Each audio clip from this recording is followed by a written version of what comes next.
So this is how you can change video size in a Capcut on your iPad. Let's get started with it. So if you are new on this channel, most definitely subscribe so you don't miss tutorials and videos like this one. So basically you have two options. Like if you have your videos imported into the timeline, you can see that you can click on it like that, and you can pinch in with your fingers on the preview to zoom it in.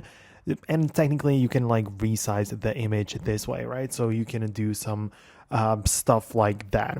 Also, once you have the clip selected, you can tap on a transform and you can rotate, resize, and mirror the clip as well, right? So you can just like make it smaller or just to crop it, right? You can perform some rotations or change the aspect ratio specifically for that clip, right? So it doesn't apply to other videos on the timeline, only on the one that was selected.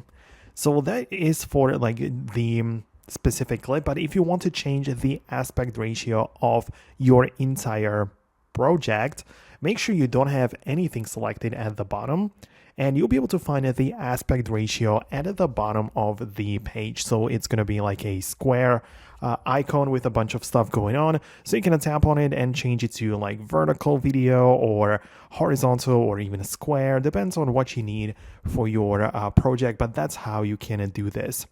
So that would be about it from me. Let me know in the comments below if you managed to get it working. Subscribe for more tutorials and videos similar to this one, and I'll see you later in the future ones.